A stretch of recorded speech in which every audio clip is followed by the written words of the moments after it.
El suprematismo. ¿Qué suprematismo?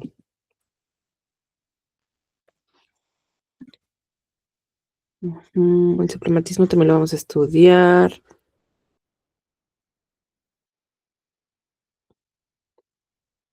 Dejamos a un lado el heroísmo y en general también pasa en Europa que dejan a un lado el heroísmo y toda la cuestión eh, como admirable para hablar del pueblo.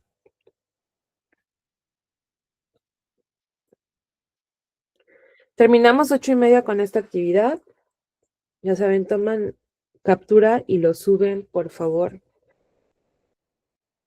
al Classroom. Pero, oigan, a ver, Freddy, ahí haz tu aportación, por favor. A Brenda sí la veo muy activa.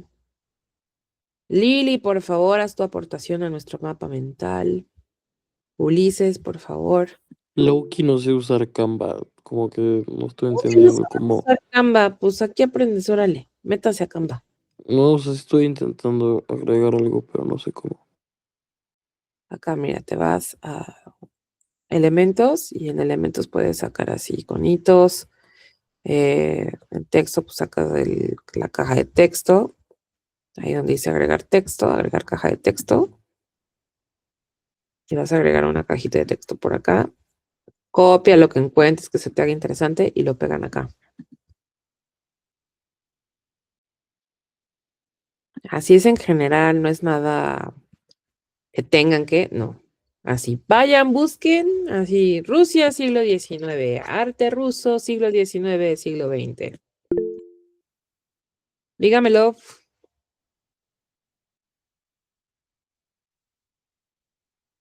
¿Lluvia, llegaste tarde?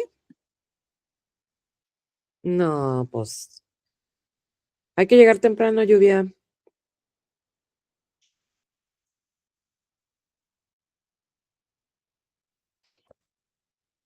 Vuelvo a ponerlo, Lluvia.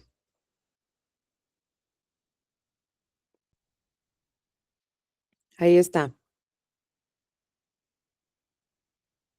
Hay que llegar temprano, chicos. Yo sé que todos estamos cansados, que estamos desmañanados, que la ardilla está todavía dormida a esta hora, pero procuren, por favor, despertarse, tomarse un cafecito. Es pesado nuestro horario, pero por favor hagan un esfuerzo.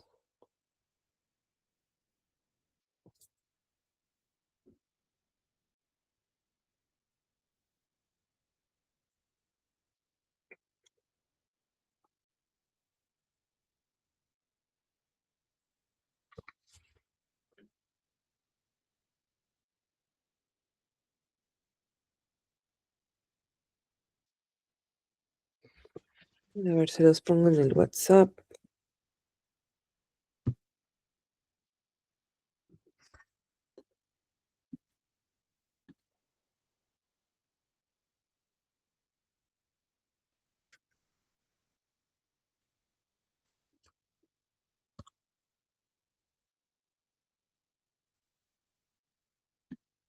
Tres minutitos más, chicos, para que pasemos a lo que sigue.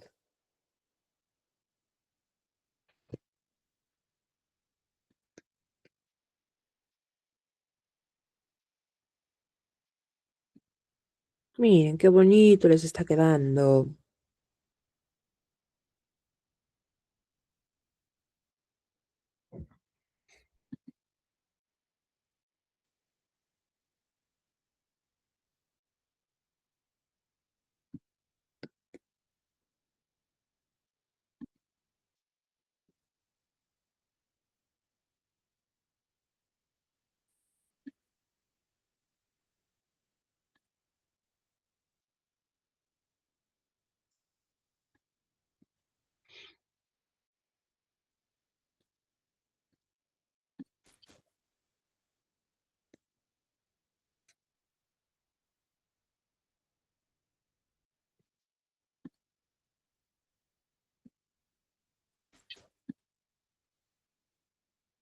Ok.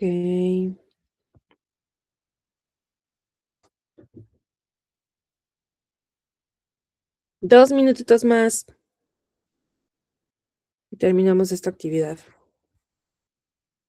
Terminando esta actividad, nos vamos por café, nos vamos para que vayan a echarse una queca, un cerealito o algo, corte comercial, y regresamos con el tema que seguiría en nuestro calendario.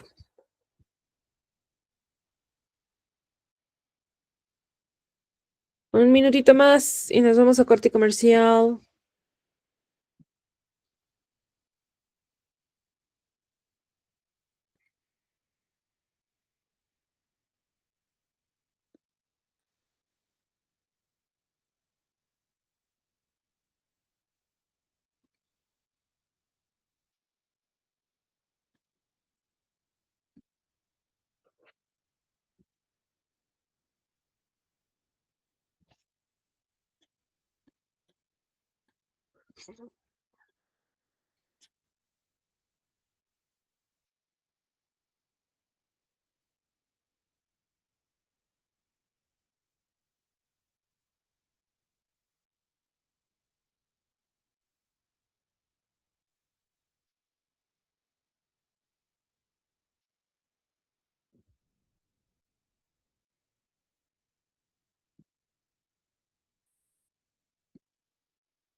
Si alguien les regalara un boleto para Rusia, ¿lo tomarían? ¿Se les antojaría visitar Rusia? Claro que sí, Ok. lo regalado es muy bueno. ¿Perdón, Di? Lo regalado es muy bueno. Ah, claro, por supuesto. Oye, decía mi abuelita, ay, es que regaladas hasta las patadas, decía mi abuela, ¿no?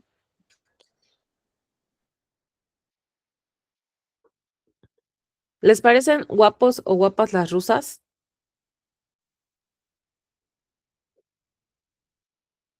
¿Tendrían un novio o una novia o una novie rusa o ruse? Tan guapos los rusos. Las chicas rusas también son muy bonitas, muy guapas. Ok, Miguel, sí. Sí, de acuerdo. Todas las culturas tienen algo peculiar, ¿no? Algo particular. Eso es bonito. Bien, según mi reloj de la computadora marca 8:31. Entonces, terminamos ya esto, damos por concluido nuestro mapa.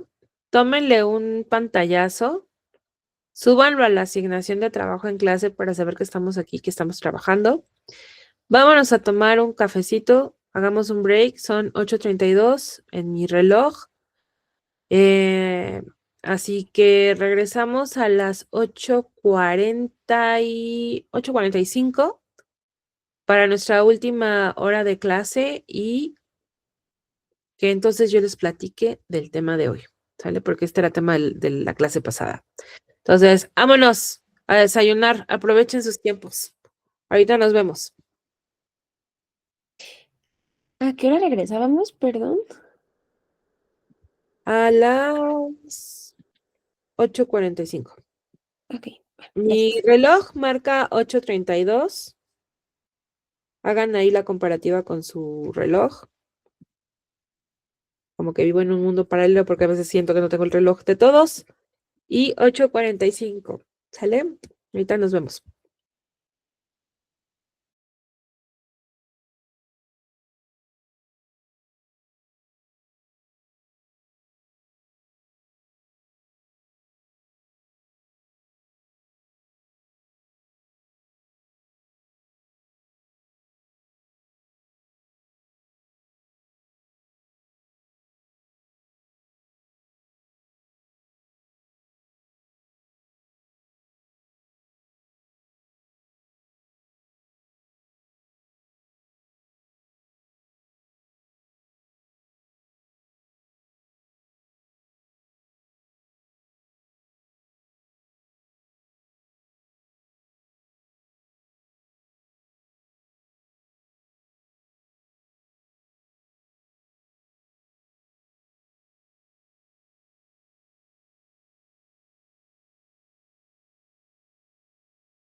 Ni se te ocurra comprar un curso de inteligencia artificial sin saber esto antes. No necesitas pagarle a...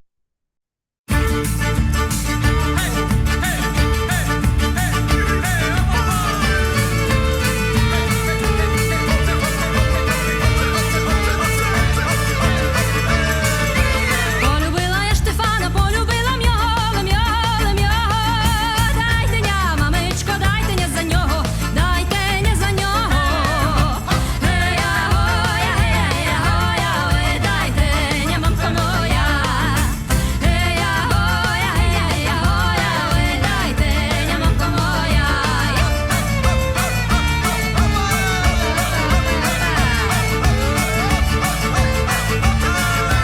Як на мене він погляне, то я аж зомлію. Я його чекала, сказати не вмію. Ея, гоя, ой, дайте ня, мамко моя. Ея, гоя, ой, дайте ня, мамко моя.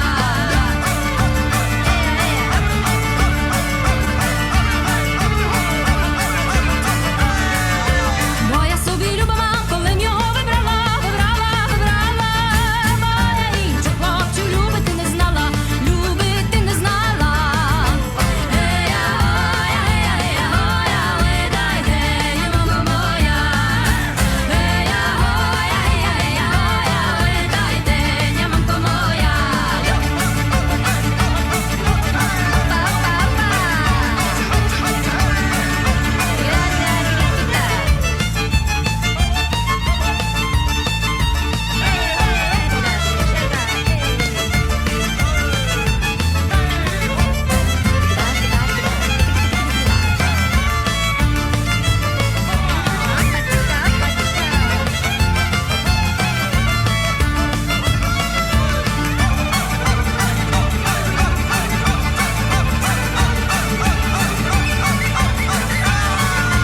Віддавайте ще, дівчата, як вас хлопці прощають.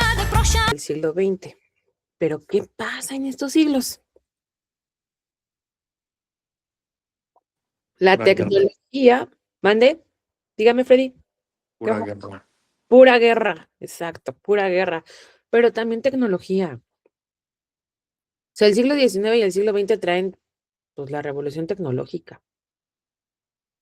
Tenemos el Led Zeppelin, tenemos las máquinas de vapor, tenemos el telégrafo, tenemos un montón de cosas y un salto abrupto, yo digo, en la moda, porque del miriñaque pasamos a las flappers, que las flappers son estas chicas modernas con el pelo cortito que bailan can, digo que bailan can, que bailan ay, ¿cómo se llama? Charleston. Y pues vamos a tener el antesala de las guerras, como bien dices. La guerra ruso-japonesa, que va a enfrentar a los japoneses con los rusos. El fin de la guerra va a dar como vencedor a Japón y para sorpresa del mundo occidental, pues los japoneses se van a convertir en una potencia mundial después de que se caen. Que yo creo que aquí deberíamos de aprenderle mucho a los japoneses, que después de Hiroshima se levantan, ¿no? Se erigen y son ahorita una potencia tecnológica. Lo mismo que China, ¿no? Aunque China ahorita ya va ganando poderío. En los 90 se hablaba mucho del dragón rojo, y del dragón rojo se refería a la economía oriental, China, Japón, Corea, todos los personajes que tenemos en este planeta con los ojitos rasgados. En Rusia se va a vivir la Revolución Rusa de 1905 a 1910, y esto va a provocar la caída del Imperio Ruso. Pero yo les pregunto, ¿qué estaba pasando de este lado? ¿Qué pasaba en México en 1910 también?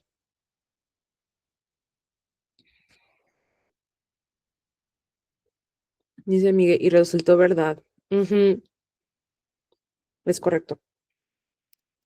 ¿Qué estaba pasando en 1910 acá? Ajá. La exacto. revolución, ¿no? Exacto, Ulises. La Revolución Mexicana. Es bien curioso porque si pusiéramos un poco de atención en cómo van los levantamientos, quizás pudiéramos ver un patrón. Si pensamos en la independencia mexicana, pues es una consecuencia de lo que estaba pasando también en Europa. Pero a la par, pues aquí de este lado del continente, varios estaban por la independencia. Lo mismo pasó con la revolución. Y la independencia aquí en Mesoamérica o en México, ¿no? Lo que después se convertiría en México, inicia también por consecuencia de una línea de pensamiento de fraternidad, de unión, de comunión, los unos con los otros, pues a razón del pensamiento masónico. Totalmente. Bueno.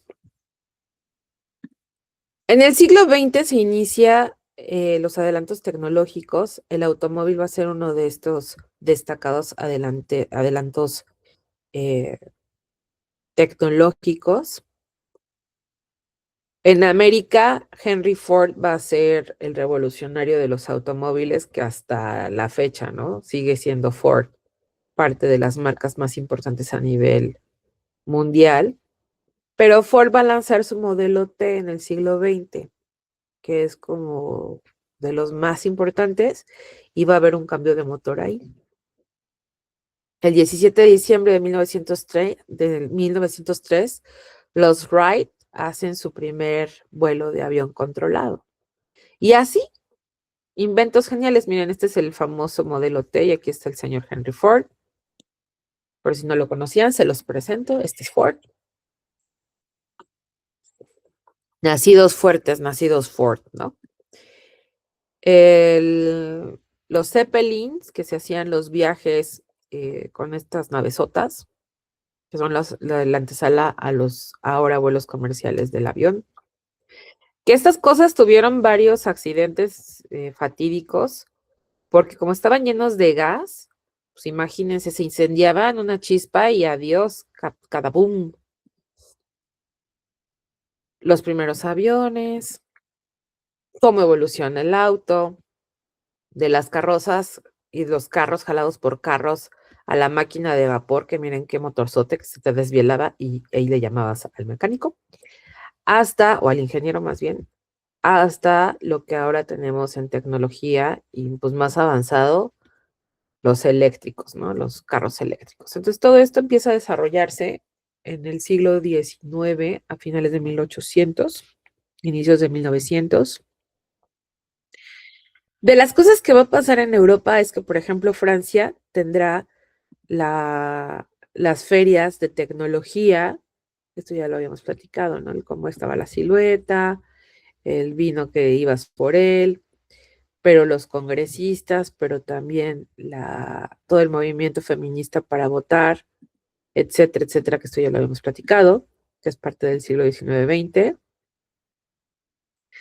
Pero ¿qué es lo que pasa? Que tenemos una arquitectura con una tendencia hacia lo racional, pero también hacia lo utilitario. Vamos a tener una era de hierro y concreto, por ejemplo, la Torre Eiffel, que el autor de la Torre Eiffel también va a ser el autor de la Estatua de la Libertad. Y aquí en México también vamos a tener un puente que está en Ecatepec, que es del mismo autor. Tenemos una filosofía influida por el romanticismo, por el positivismo, por la evolución. Pues si el mundo te está hablando de tecnología, obviamente tu pensamiento se va a revolucionar. Tenemos ciencias y pensamiento crítico, el materialismo, la psicología. En la ciencia tenemos pues nombres importantes como Curie, como los Hertz, como los Ampere, el maquinismo, el capitalismo. Todo esto es lo que va a haber como nacimiento del siglo XIX, también albores del siglo XX. Ya hemos platicado también del capitalismo. Y en el siglo XX, lo que llega con él, llegará que la ciencia consigue la separación del átomo. Las computadoras van a revolucionar la vida, ya entrado el siglo XX. Los transportes y comunicaciones se van a convertir en algo importante en el planeta. Y si ahorita nos podemos comunicar con personas del otro lado del charco, en el otro continente, y que no tarda ni medio segundo en llegar el mensaje. Y nos sorprendemos, o más bien ya no nos sorprendemos por esto, pues en el siglo XX toda la revolución tecnológica fue un boom. O sea, fue la ventisca que despeinó a la humanidad, por así decirlo, ¿no? Y va a venir con ello también todo este pensamiento y este dilema de ser o no ser, quién soy, a dónde voy.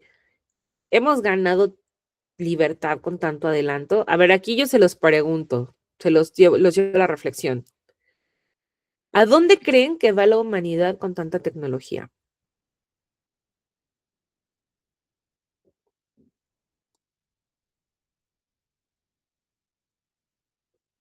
¿Qué futuro le espera a la humanidad con tanto adelanto tecnológico? Haciendo una comparativa con el siglo XX y XIX. Correcto, Miguel, el inicio de las revoluciones. A ver, yo les pregunto, ¿creen que lleguemos a un punto del transhumanismo, como dicen por ahí, los conspiranoicos?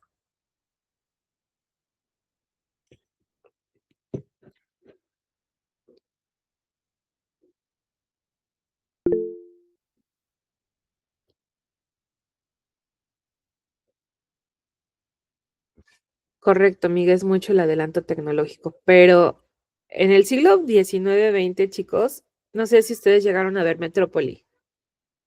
Es una película muda.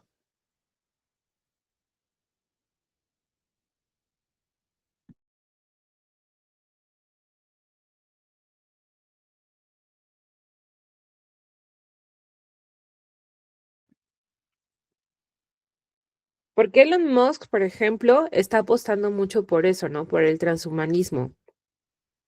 Ok, dice Miguel que no, no. ¿Ustedes se pondrían un chip? Si les dijeran, ah, es que con este chip ahora vas a estar en contacto con todo el mundo, úsalo, póntelo, implántalo. No, hombre, no quiero ni registrar mi curva en mi teléfono. Ay, chócalas, yo también estoy por ahí. Estoy por esa calle yo también, Anita. Dice Miguel, me da miedo. Hay varias películas que hablan sobre el futurismo y el transhumanismo, ¿no? O sea, por ejemplo, ay, hay una película, déjame les busco el título, donde se supone que ya no pagas con dinero, sino pagas con tiempo de vida. Y entonces te quitan tiempo de vida, ¿no? Con una maquinita y creo que es esa justa. Y hay otra que habla del transhumanismo, ahora con la inteligencia artificial, por ejemplo, Terminator, que es una clásica de los 80s, o Yo Robot, que también habla de esta parte de la conciencia inteligente, de la inteligencia artificial, pero también en máquina, ¿no? Los humanoides estos. ¿Será que lleguemos allá? ¿Será que lleguemos hasta ese límite? Por ejemplo, hay otra que se llama Inteligencia Artificial de Spielberg, pero es la vida de un robot, de un chavito que se supone que es un robot. Así, spoiler. Historia de una pareja que tienen un hijo, se muere el hijo, están buscando un hijo y como no tienen un hijo, entonces deciden comprar un robot para que fuera el hijo. Pero pues es un hijo eterno de 7 años y después resulta que sí tienen un hijo natural y entra en conflicto, o sea, se ve el conflicto de los hermanos, pero también el chavito siendo robot. Y te causa cierta ternura, ¿no? Entonces se ve como el tiempo avanza, pero el robot sigue y llegan las peleas de las máquinas y el pobre chavito queda perdido en la nada, pero siendo un robot. Entonces está bonita y la comparación es inteligencia artificial de Spielberg. Ay, por si alguna vez tienen curiosidad, pues está buena, te deja como un poquito como con el corazón tocado. Pero ya hay muchos autores, o sea, hablando de ciencia ficción, que si ahorita están hablando del avance tecnológico, revolución tecnológica, que nosotros ya estamos en cierta medida acostumbrados a esta tecnología que tenemos, pues ¿qué habrá pasado cuando el hombre apenas descubrió la tecnología, ¿no? Toda esta revolución. Por eso los artistas van a hablar desde el futurismo, del estridentismo, el rayonismo y ciertas corrientes que van a hablar, inclusive el maquinismo, que van a tocar estos temas. Los medios masivos van a surgir también en este siglo y el hombre se dice que se vuelve esclavo de la sociedad. Y es así que se formarán las famosas tribus o los grupos solitarios. Y vamos a ver que el arte se vuelve acción en este siglo. Cuando hablamos de la belleza, en el pasado el artista se va a interesar por cánones antiguos, por seguir el lineamiento de las academias,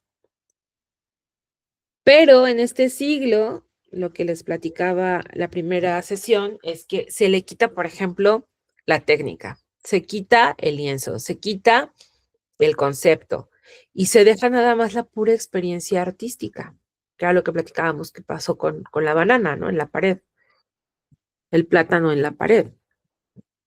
Y aún lo feo va a tener un espíritu, va a tener un sentido. Entonces la belleza cambia por completo. La humanidad en sí, lo único permanente es la impermanencia en nuestra vida. Por lo tanto, en la humanidad es igual. O sea, lo único que permanece en la humanidad desde el inicio es el cambio, el movimiento. Por eso es que las corrientes, los estilos, las vanguardias van a aparecer y van a desaparecer fugazmente. Cuando hablamos de este siglo, también hablamos de un sentido de creación. La tecnología y los avances nos van a dar como alternativa, pues, nuevos materiales, nuevos horizontes. La arquitectura, por ejemplo, dejó de ser dejaría de hacer monumentos. Ya no es tanto el hacer monumentos, iglesias, palacios, sino que se vuelve funcional. Y esto también yo creo que es un poco la consecuencia de las guerras, porque la guerra va a afectar a la economía y entonces, fíjense cómo las guerras va a ser un fenómeno curioso que obliga al humano a transformarse y a transformar su propia realidad. Antes de las guerras mundiales, el arte nos hablaba de Dios, de los cánones estéticos, un esfumato, una perspectiva, un concepto, que todo fuera visible, todo es evidente, pero después de la guerra, el arte se vuelve más hacia lo racional en el sentido de que tienes que pensar lo que está diciendo el autor. Pero también llegará un punto donde lo bonito tiene que dejar de ser bonito para volverse útil. Y este fenómeno lo puedo comparar con la ropa que se usaba posguerra. Les voy a platicar. En las fábricas de harina, obviamente, pues se usaban costales. Es nada más una referencia histórica. Cuando hay guerra, pues hay crisis, escasean las materias primas. Por lo tanto, la tela escasea. Y lo que empiezan a hacer las amas de casa posguerra es usar la tela de los costales de harina para hacer ropa. Por lo tanto, la gente que hace harina, a los costales de harina les empiezan a imprimir patrones en la ropa, patrones gráficos. Las amas de casa estarían utilizando la tela de los costales para hacerse ropa porque había una crisis, había una recesión importante alrededor del mundo después de la guerra. Las artes, por su parte, pues se van a empezar a dividir en artes mayores, en artes menores, que es una división que siempre ha sucedido, siempre hemos querido clasificar todo porque el humano busca dar parámetros a su propia existencia. Y entre las muchas divisiones que ha habido de las artes, pues estarían las menores y las mayores, que esto sucede allá por los romanos, pero en este momento de la vida del hombre, surge la especialización. Entonces, especializarte en arte. Y de este movimiento, la consecuencia va a ser el Arts and Crafts. Si lo buscan literalmente, es arte y artesanía. Esa sería la traducción literal. El iniciador de este movimiento es William Morris, quien va a ser arquitecto, diseñador y va a ser maestro textil. Va a ser traductor, poeta, novelista, activista socialista británico. Imaginen la sociedad británica en ese momento. Posguerra. Tecnología. Londres vivía con una eterna capa de smog. O sea, Inglaterra sí es un lugar frío, con bruma, pero también con bruma de contaminación. Esa es Inglaterra en ese momento, cuando aparece William Morris. Y este movimiento de Arts and Craft, pues va a ser uno de los primeros promotores de la reactivación del arte textil tradicional y va a mantener y va a mejorar los métodos de producción artesanales porque ya tenemos una industria. Por lo tanto, esta parte artesanal de hacer textil pues se va a industrializar y entonces la producción va a ser masiva. El movimiento de Arts and Crafts también se va a asociar pues directamente con su creador. Va a ser un hombre polifacético, se va a ocupar de la recuperación de las artes y oficios medievales, renegando de las nacientes formas de producción en masa. Este movimiento es una ambición de la arquitectura moderna y va a abarcar la creación y diseño en toda su amplitud. El movimiento de Arts and Crafts también va a pegar en Estados Unidos, no nada más se va a quedar en Inglaterra, sino va a pegar en Estados Unidos. Y de este movimiento vamos a ver cuestiones muy icónicas que nos hace referente como a esta parte de los cuentos medievales, los cuentos de las princesas y los caballeros, como pueden ver aquí la gráfica. O sea, se vuelve una cosa muy romántica, ¿no? El Arts and Crafts en cuanto a la expresión. Es un movimiento ideológico, va a ser una reacción contra el neoclásico. Los fundamentos estéticos es el arte ojival. Y su creador, Morris, va a defender la idea de la simetría como una condición funcional para la sustentación. ¿Recuerdan? Quiero creer que recuerdan los principios de diseño o los principios de Wishus Wong de diseño. ¿Sí se acuerdan de estos principios de diseño?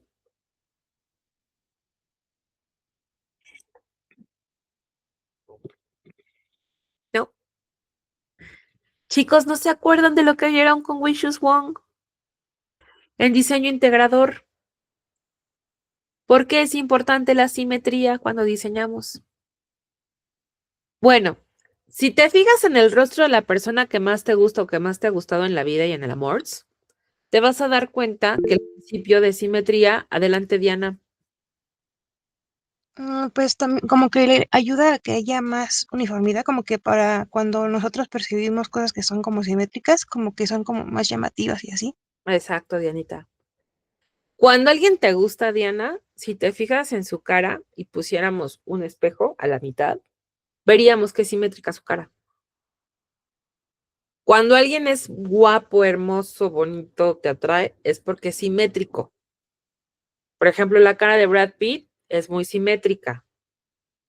Mientras más simétrico es el rostro de una persona, nos parece mucho más bello o más bella, porque nuestro cerebro busca siempre la armonía, la simetría y la geometría.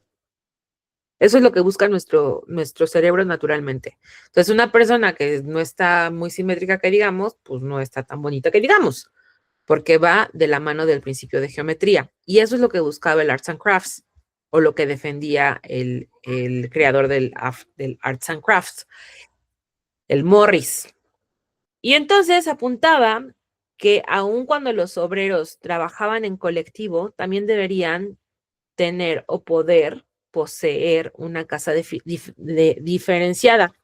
Y este movimiento es bien interesante porque es a partir de esta línea de pensamiento que vamos a tener los multifamiliares. Este señor va a observar que los obreros pues no tienen una casa pues decente o que se pone como esta primicia de que el obrero y la gente que trabaja merece tener condiciones y calidad de vida que sean deseables, que sean estables también. Por lo tanto, de aquí nace este pensar de los multifamiliares y de hacer pues casas como en masa, o sea, replicar el mismo modelito de casa para todos y que sea funcional y que la gente pueda habitarla con una calidad de vida. El término de Arts and Crafts se va a usar por primera vez en 1887 porque se va a realizar una exhibición dentro de la fundación también de Arts and Crafts Exhibition Society. Se funda esta sociedad que hace exhibiciones de arte y de artesanía y se van a organizar importantes exhibiciones entre el 88 y 1916.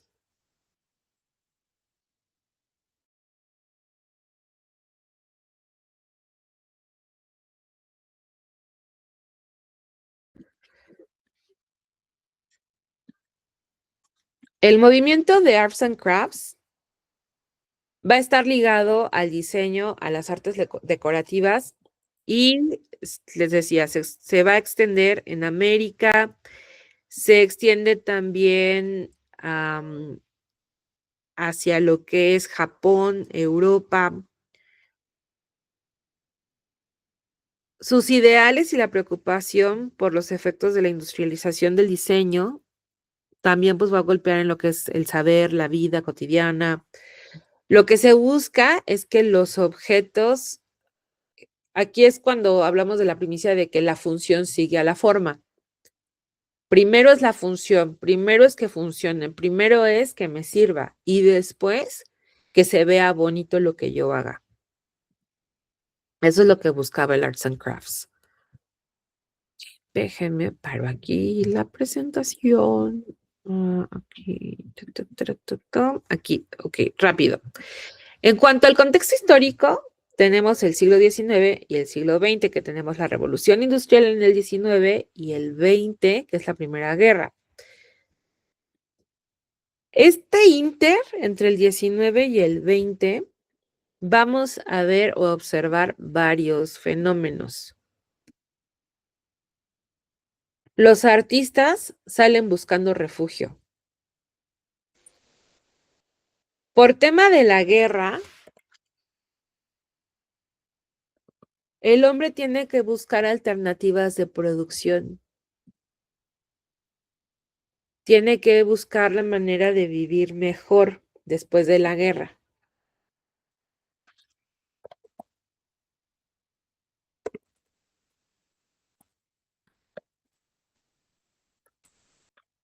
Y es por eso que la Bauhaus va a hablar de esto, se va a especializar en hacer cosas que sean funcionales, pero que también sean bonitas.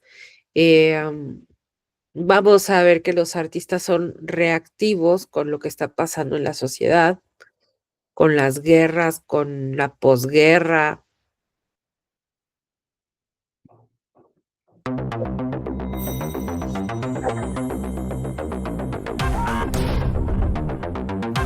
Bienvenidos a nuestro viaje en el tiempo al pasado, a una época bellamente marcada por el surgimiento del movimiento Arts and Crafts. Este movimiento no fue solo una tendencia pasajera, sino que supuso un cambio fundamental en la forma en que la sociedad percibía el arte y el diseño, marcando la tercera fase de la revolución industrial. Como movimiento artístico y social, floreció a finales del siglo XIX, particularmente en el Reino Unido, llegando a influir no solo en las artes decorativas y visuales, sino también en los ámbitos de las ideologías sociales y políticas. El catalizador de este movimiento fue la propia revolución industrial, que condujo a la devaluación del trabajo humano y la artesanía.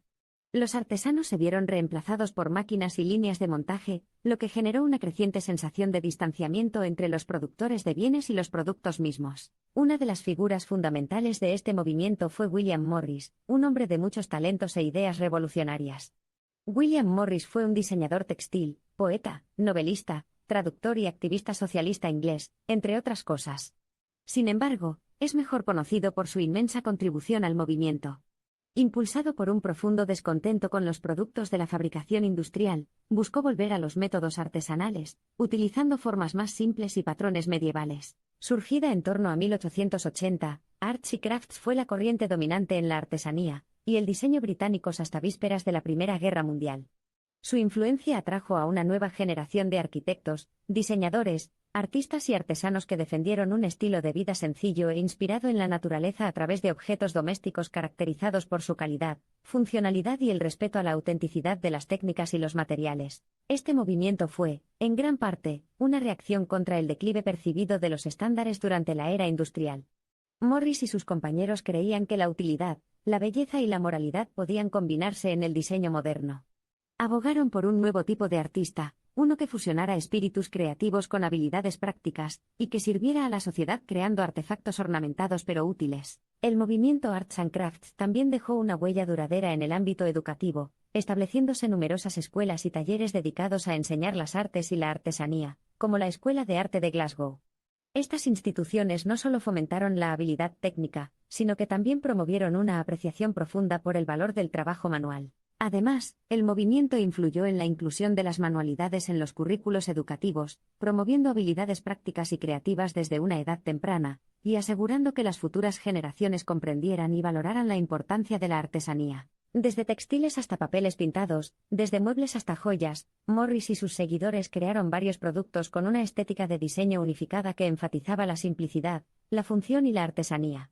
Creían que cada artículo fabricado debía ser útil y hermoso, y que su belleza debía ser producto de las cualidades naturales y limitaciones de sus materiales. El movimiento devolvió la atención a la naturaleza como fuente fundamental de inspiración artística. Adoptó una preferencia por materiales como la madera, la cerámica y los textiles, así como una afición por los motivos botánicos y zoomorfos. Las mujeres jugaron un papel crucial. Figuras como May Morris, hija de William Morris, y otras diseñadoras y artesanas, hicieron contribuciones significativas al desarrollo del movimiento. Este periodo ofreció a las mujeres nuevas oportunidades de expresión artística y profesional en una época en la que sus roles estaban limitados, empoderándolas a través de la artesanía. Para apreciar plenamente el movimiento Arts and Crafts, también debemos reconocer su contribución al tejido social de la época. Este movimiento facilitó el surgimiento de un nuevo modelo de consumo basado en las relaciones directas entre productor y usuario. Fomentó un sentido de comunidad, ayuda mutua y mejora de las condiciones de vida. Este estilo captó la imaginación colectiva de su época, influyendo en otras formas de arte. Sus principios se pueden ver reflejados en paradigmas de diseño como el Art Nouveau y la Bauhaus, así como en obras de arte, literatura y vestimenta de la época.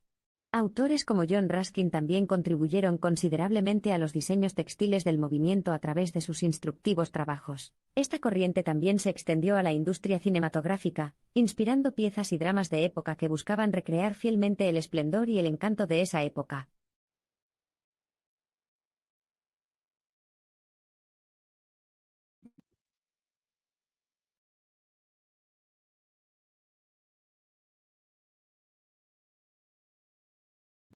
El movimiento va a ser muy, pero muy británico. Y como lo dice el video, se va a basar mucho en la voluta. Esto después va a evolucionar hacia el modernismo y el modernismo va a tomar un poco de este estilo, de esta tendencia. Modernismo o Art Nouveau. ¿Alguien de aquí ha visto los videos de Florence and the Machine? ¿Les gusta Florence and the Machine?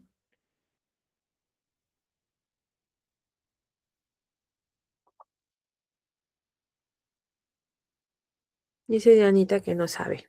Bueno. Termino con esto y me voy después con el modernismo.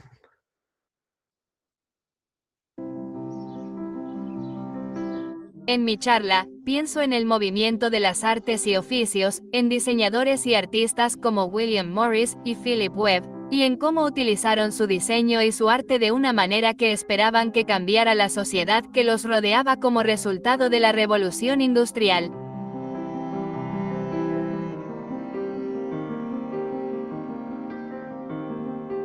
El periodo que estoy analizando es el siglo XIX.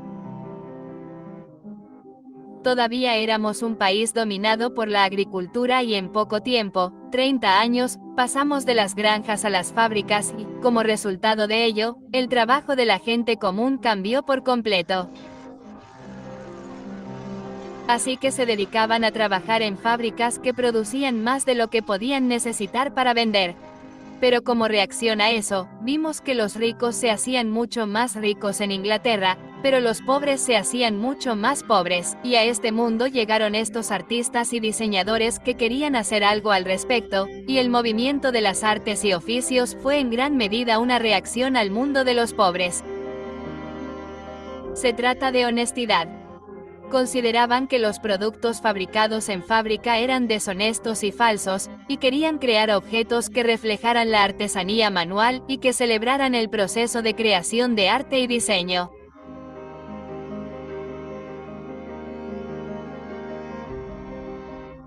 William Morris fue famoso por hablar de la importancia de la belleza en el hogar, pero no como una falsedad, sino como la belleza derivada de los propios objetos. William Morris fue increíblemente influyente porque reunió bajo los auspicios de Morris y compañía a todo un grupo de artistas y diseñadores que convivían con él a través de esta idea del movimiento de artes y oficios. Compartían sus ideas políticas, su socialismo y su ambición de cambiar la vida de los trabajadores pobres de Inglaterra. Voy a hacer aquí una pausa para preguntarles, ¿qué consideran ustedes que es un oficio?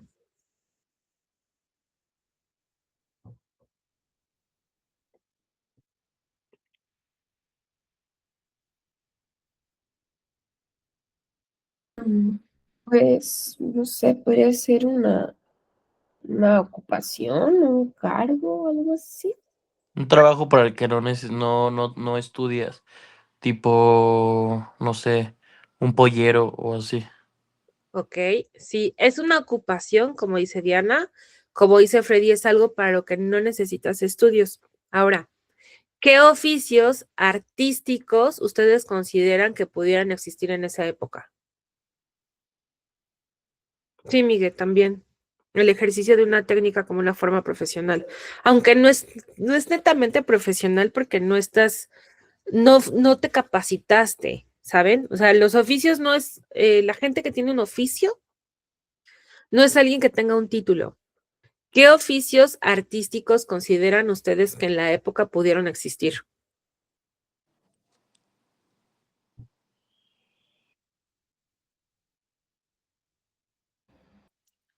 No sé, tal vez un músico, pintor, Músico podría ser un oficio. ¿Qué otro?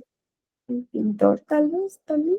Un pintor, pero un pintor como de la academia o que no estaban en la academia.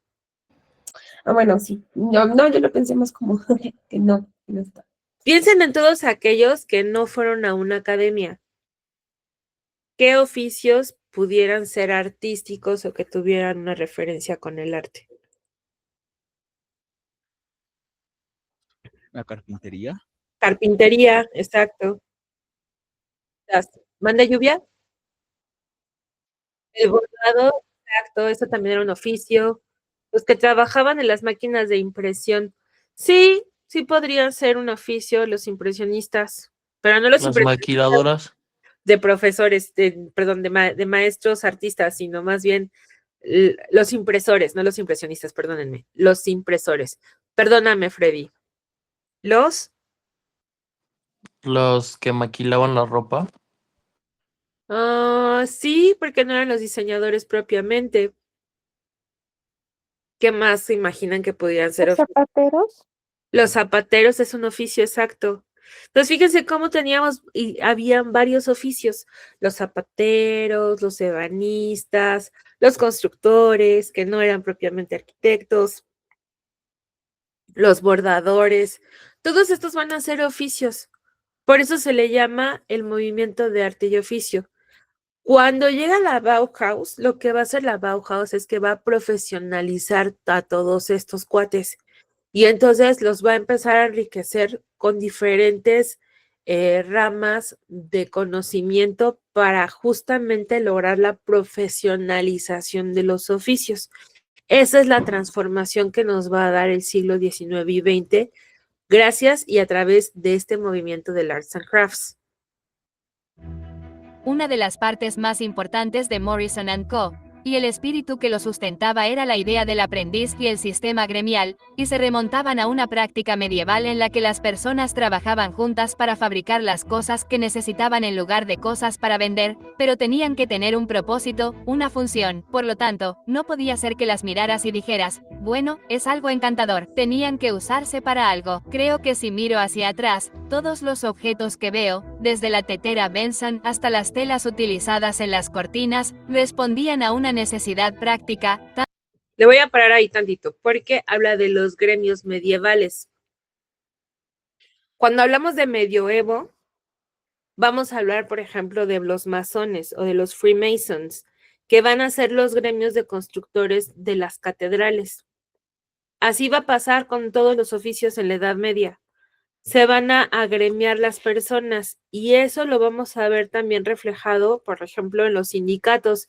Es una manera de hacer gremio, de juntarse los pares, es decir, nosotros pudiéramos tener el gremio de artes gráficas o el arte de diseñadores y comunicadores visuales, porque sería como un sindicato, como una unión, por ejemplo, Codigram, que es el colegio de diseñadores gráficos mexicanos, es un gremio, es una cuestión donde los pares nos juntamos a intercambiar ideas, por eso habla ella de los gremios, son como cooperativas, son grupos de trabajo de iguales.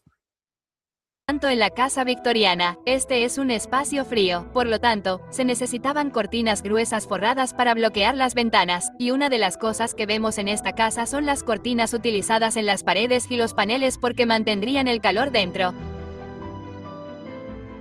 Uno de los socios clave de Morrison y compañía fue Philip Webb. Philip Webb se había formado como arquitecto con William Morris, quien había trabajado con él desde una etapa muy temprana de su carrera y de su pensamiento. Morris decidió rápidamente que no iba a ser arquitecto, y le pidió a Webb que diseñara su propia casa, la Casa Roja en Bixie Heath en Kent, una casa realmente importante en la historia del movimiento de artes y oficios en lo que respecta a la puesta en práctica de las ideas de Webb. Para Philip Webb, se trataba de cuidado, se trataba de consideración, se trataba de trabajar con sus clientes y en Standon, que diseñó para la familia Bill, que era una familia que había hecho su fortuna a través de East Midland Railways, a través de uno de los mayores inventos de la revolución industrial.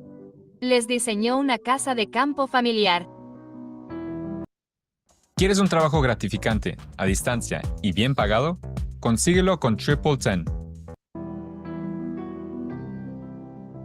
Esta casa se diseñó entre 1892 y 1896. Y encontró en este lugar en East Winstead 3 granjas medievales. Y basó todo su diseño en la granja Standen diseñada en el siglo XV. Es una pequeña granja que rinde homenaje a las técnicas artesanales locales y a los materiales locales. Si piensas en muchas casas de campo en Inglaterra, subes por el camino de entrada y ahí tienes la casa delante.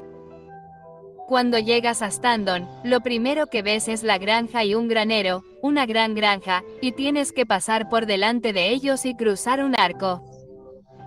Y solo entonces llegas a la entrada de la casa y es casi como si Webb, James Bill y Margaret Bill fueran sus clientes, casi avergonzados en cierto modo de su finca en el campo. Querían que fuera un hogar. Standon se centra más en un maravilloso entorno rural y la forma en que Webb diseñó la casa tenía que ver con la practicidad y la funcionalidad, además de la belleza. Por ejemplo, en el centro de este edificio se ve la gran torre de agua que, desde la distancia, hace que parezca un pequeño pueblo, pero en esa torre de agua estaban los 2 enormes tanques que se necesitaban para que la casa fuera autosuficiente. Proporcionaba agua para lavar, limpiar y para la jardinería de formas realmente interesantes. Cuando llegas a Standon, una de las primeras partes de la casa que ves son las cocinas y las habitaciones del servicio. No las esconde. Muchos arquitectos las habrían escondido debajo de la casa o en los áticos. Formaban parte de la comunidad del hogar. Y a medida que avanzas por el interior de la casa, las zonas de servicio estaban igualmente decoradas y decoradas, al igual que los dormitorios, los comedores y los salones de la familia Bill. Curiosamente, en uno de los pasillos principales que llevan a las cocinas y por donde pasan los sirvientes, se encuentra uno de nuestros papeles pintados más importantes para el movimiento de las artes y la artesanía, Trellis. Porque en Trellis vemos a William Morris y Philip Webb trabajando juntos en un diseño muy temprano para intentar pensar en lo que querían decir con un papel natural que no recreara artificialmente las 3 dimensiones. Y las historias dicen que Morris diseñó el enrejado y Philip Webb diseñó los pájaros.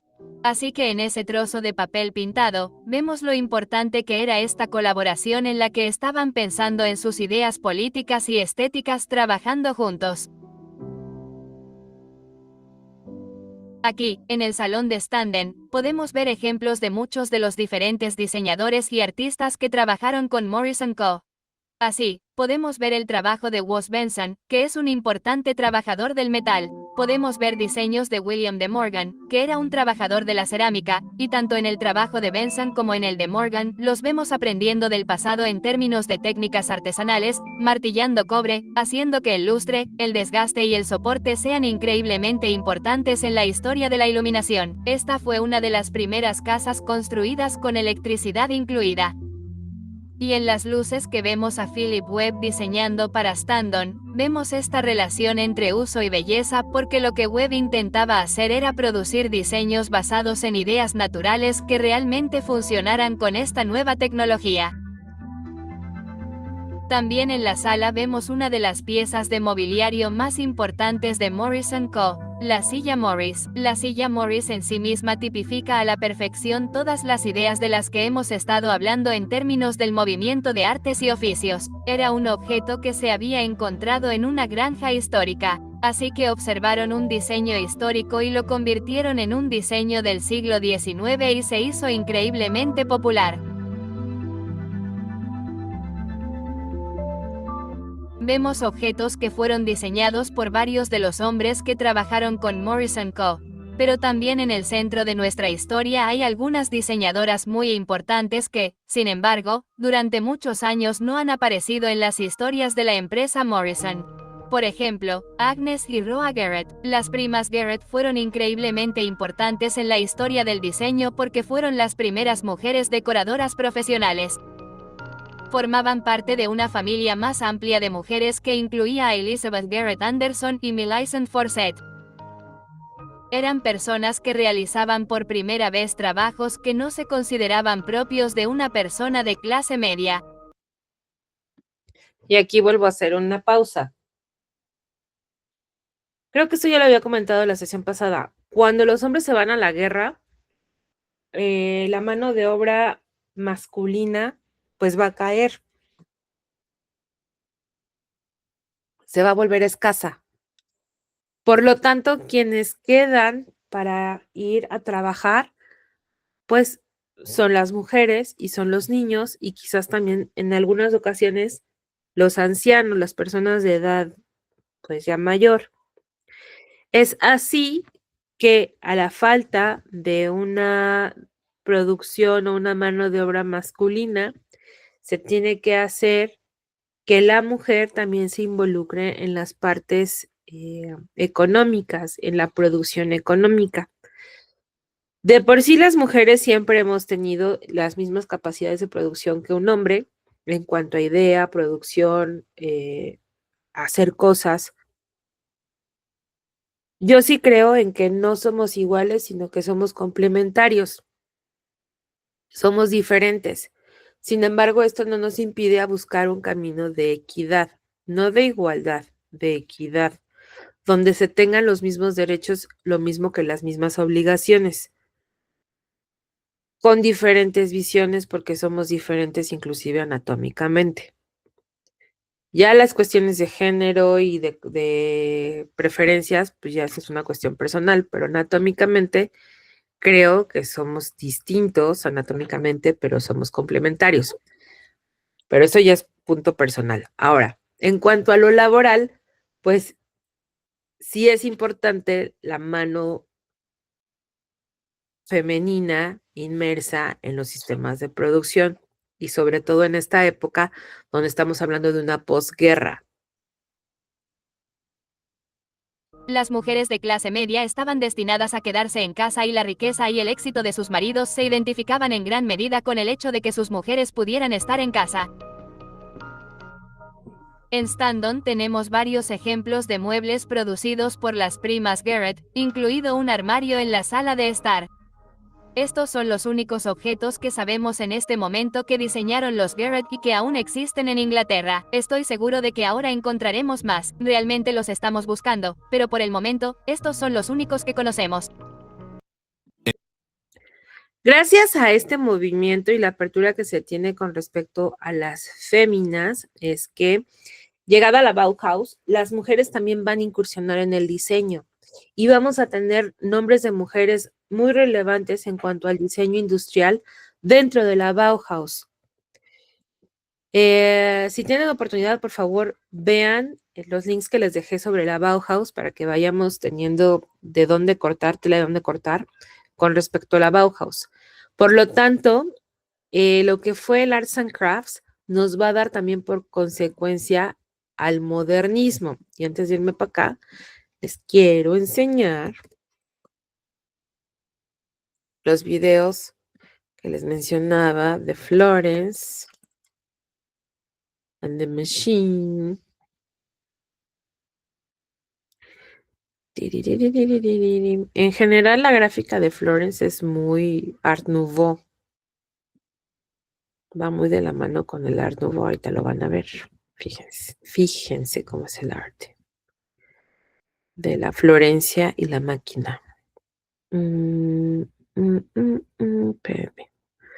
Uno que es así como icónico, creo que es Spectrum.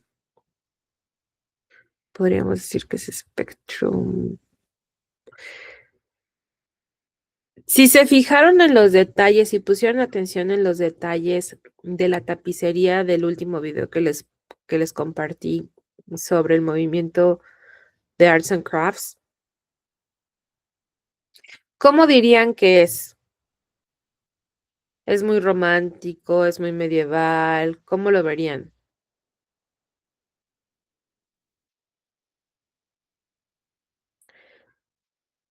¿Qué sustantivo le pondrían o qué calificativo le darían?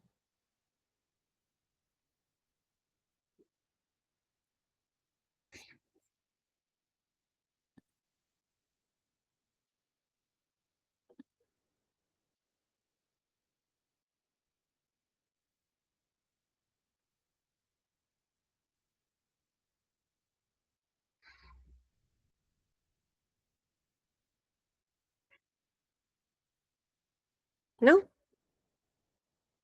¿No le darían como un mote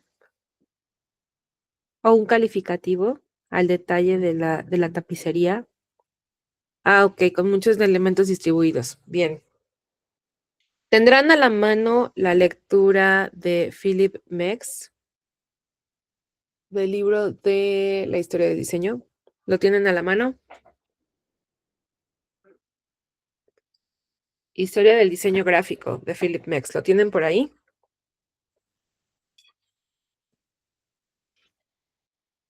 Ok. Vámonos rapidísimo. Lo único que quiero es que hagan una comparación gráfica.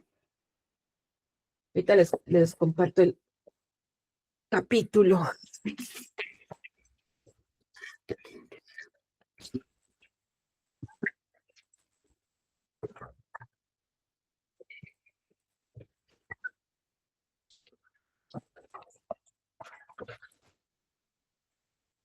Busquen su PDF o su libro, si es que lo tienen en físico, sus fotocopias.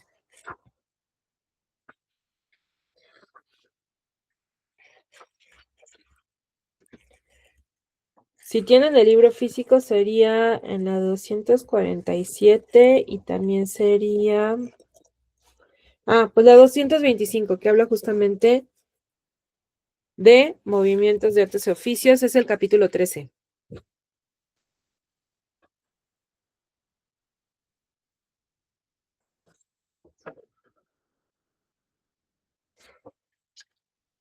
¿Ya lo tienen por ahí? Les voy a mandar en el WhatsApp para que lo vean.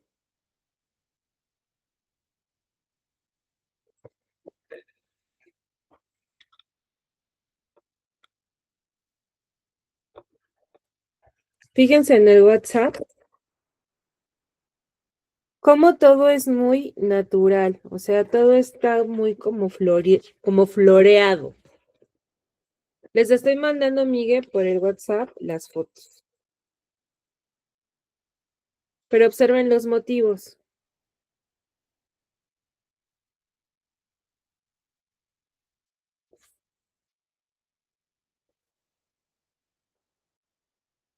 Está como muy florida la cosa, ¿no? Muchos motivos naturales. Flores, plantas. Es la inspiración, por ejemplo, para el modernismo en un momento después. Les podrían recordar inclusive a los libros de horas del medioevo.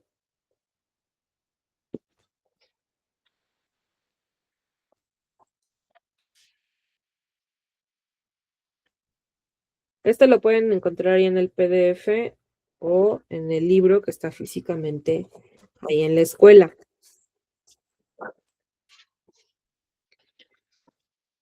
Cuando hablamos de los libros de horas o los libros medievales, vamos a hablar también de capitales, de tipografía a mano, manuscrita. Todo esto lo retoma el movimiento de Arts and Crafts, pero va a ser también inspiración para el Art Nouveau. El Art Nouveau o modernismo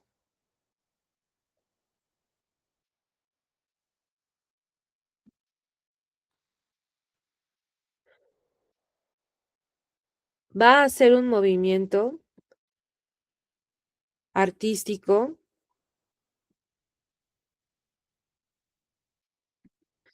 se va a caracterizar por tener elementos naturales. Es muy curvo todo, es muy femenino. Esto se va a dar entre 1890 y 1914, pero quiero que vean la referencia gráfica.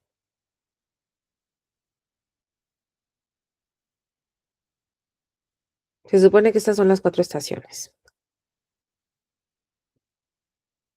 Primavera, verano, otoño, invierno. Y dependiendo del país va a ser el mote que tenga el Art Nouveau o el modernismo. En Austria, por ejemplo, le llaman el Sezessionsstil. En Alemania es el Jugendstil. En Italia es el movimiento Floreale o Liberty. Y en Inglaterra es el Liberty Style, lo mismo que en Estados Unidos. Pero es lo mismo. El Art Nouveau o modernismo va a tomar las formas suaves, femeninas, curvas, hasta para lo que es el diseño de interiores. Observen cómo hay mucha curva,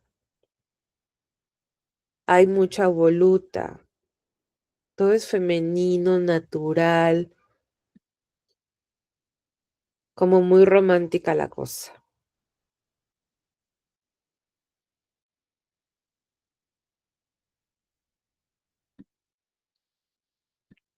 Las características de este movimiento, de este estilo artístico, es que se vuelve muy popular a finales de los 80s y 90s del siglo XIX este arte nuevo va a tener como objeto ser el arte de un nuevo siglo. O sea, estos estaban enfocados en ser la tendencia, en ser lo que distinguiera al nuevo siglo.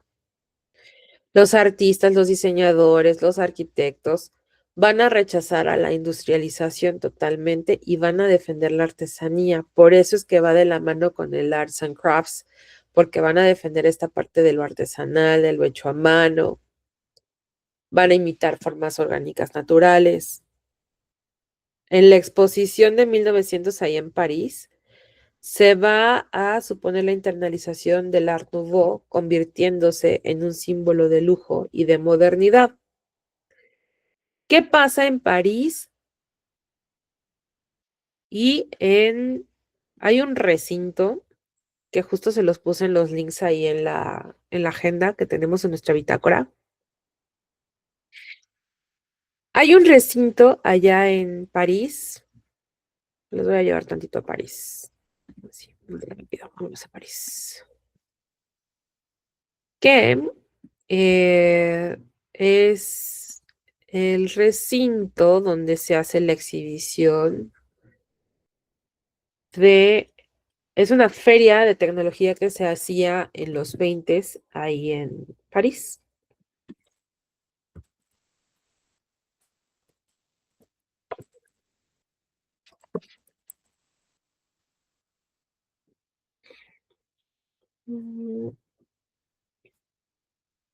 Ahorita se los enseño porque yo tengo por acá.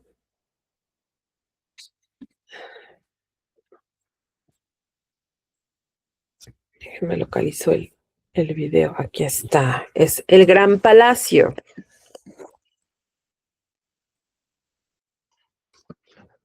Imagínense París, siglo XIX a XX, donde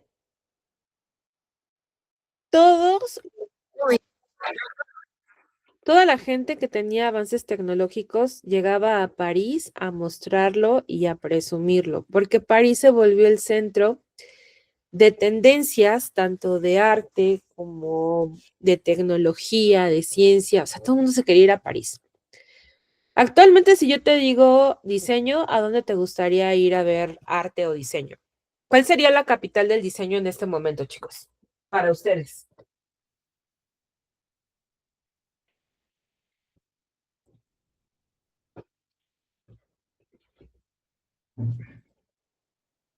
¿Dirían un Japón?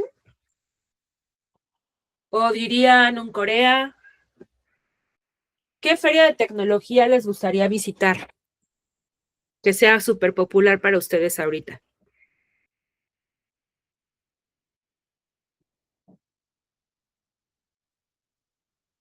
China se les hace como tecnológicamente muy avanzado. Ok, Di. Entonces, piensen en un lugar, ajá, o de diseño, Miguel. Ok, China. Pónganle China, ¿no? Ahorita, porque es el boom del dragón rojo. Todo el mundo se quiere ir a Japón o se quiere ir a China porque también yo reconozco que Japón tiene muy buen diseño. Pero en ese momento del siglo XIX, París era el boom, todo el mundo quería ir a París. París era la capital de la moda, era la capital de la tecnología. Y en este palacio, el Gran Palais, se presentaba anualmente una feria de tecnología. En tus vacaciones, pero ya pensaste.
dentro de este palacio les decía que se presentaba. Running breaks your joints.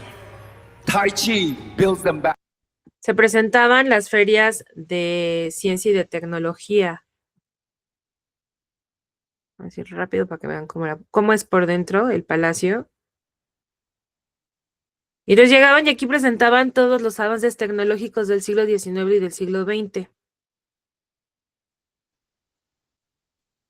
Y estaban las ferias de aquel entonces. Entonces, pues es muy icónico este lugar. Quería que se dieran más o menos una idea de qué pasaba adentro y cómo era el recinto. Porque por ahí les voy a presentar en algún punto también lo que son fotografías de las ferias. Ahora, quiero que observen este video de Florence and the Machine con todos los detalles que tiene de arte o de diseño, porque va de la mano con el modernismo, con esta época. Tanto Spectrum como My Love está basada totalmente en la gráfica de este periodo. ¿Por qué se los pongo? Porque quiero que vean cómo actualmente podemos retomar iconos, podemos retomar formas para presentar también nosotros creatividad.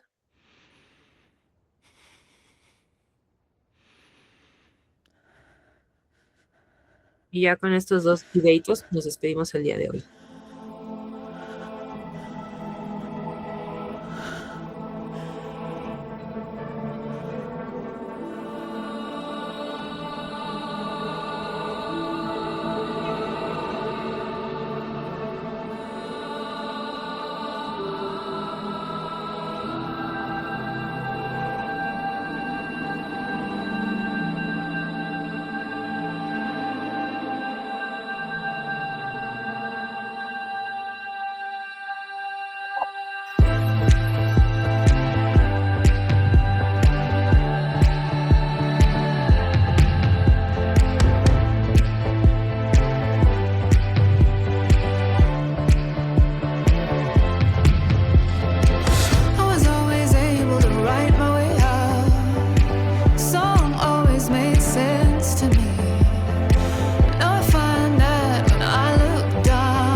¿Vieron Frankenstein el año pasado?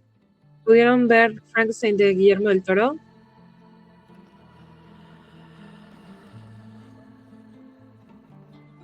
Si no la han visto, échenle un ojito porque la gráfica también es muy modernista, muy de inicios del siglo XIX, muy siglo XX. Échenle un ojito y van a ver que también predomina el color verde. El color verde habla del acero, habla de los metales, de la era del metal en estos siglos, porque pues todos los, como vieron ahorita el Gran Palais, tiene tendencia hacia lo verde, por el metal. No me puedo creer que este curso de inteligencia artificial sea gratis. Voy a dejar para la próxima clase el otro videito que les tengo de Florence and the Machine para continuar hablando de modernismo y de Art Nouveau. Nos vamos a ir la próxima clase a España, seguiremos por París y luego nos iremos hacia España para conocer a Gaudí. Me los voy a llevar a la Sagrada Familia y al Parque Güell. Por favor, lean las literaturas asignadas, están ahí en la bitácora, no tienen, ahora sí que no tendrían por qué irse a ningún otro lado. Ahí está el link, porque si se pierden, ahí está el link derechito para nuestra biblioteca. Descarguen las literaturas, échenle un ojito para que entonces podamos tener una discusión bien bonita la próxima semana y que todo mundo esté despierto con la información de la mano y echar el chisme todos, ¿sale? Les mando un abrazo, cuídense. Sí, se las subo el fin de semana, les subo todas las presentaciones que vamos a ver a lo largo del semestre. Coman rico, desayunen rico, sean felices de aquí a que nos volvamos a ver. Adiós. Muchas gracias. Gracias. De nada. Adiós. Lluvia, ya no llegues Hasta tarde. luego, profesora.